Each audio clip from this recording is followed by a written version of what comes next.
وعلیکم السلام ورحمۃ اللہ وبرکاتہ۔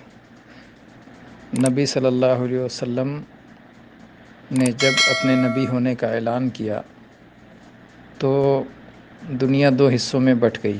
ایک وہ جو آپ پہ ایمان لائے وہ مسلمان کہلائے، اور ایک وہ جنہوں نے آپ کا انکار کیا وہ کافر کہلائے۔ تو شروع میں صرف مسلمان اور کافر تھے۔ اب جب اور آگے بڑھے تو مسلمانوں میں اختلاف ہوا، تو کچھ لوگ دین اسلام میں منمانی کرنے لگے، وہ اہل بدعت کہلائے، اور کچھ لوگ نبی صلی اللہ علیہ وسلم کی سنت کو مضبوطی سے پکڑے رہے، وہ اہل سنت کہلائے۔ تو اہل سنت کا نام بعد میں پیدا ہوا، تو اس کا مطلب یہ تھوڑی ہے کہ نبی صلی اللہ علیہ وسلم کے زمانے میں اہل سنت نہیں تھے۔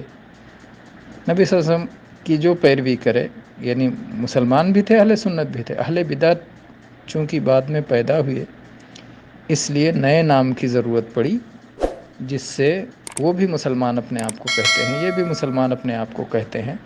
تو اس کے ذریعے ان کی پہچان ہو گئی کہ یہ حق پر ہیں اور اہل بدعت یہ باطل پر ہیں۔ پھر جب اہل سنت میں دو گروہ ہوا، ایک وہ جو ہر مسئلے میں قرآن و حدیث کو تلاش کرتے تھے، ایک وہ جو اپنی رائے اور عقل کا استعمال کرتے تھے۔ تو پھر اہل سنت میں دو تقسیم ہو گئی، ایک اہل الرائے اور ایک اہل الحدیث۔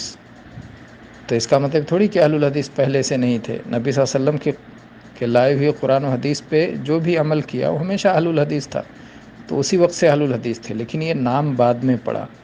تو یہ بالکل فضول بات ہے کہ فلاں تاریخ سے پہلے اہل حدیث نہیں تھے۔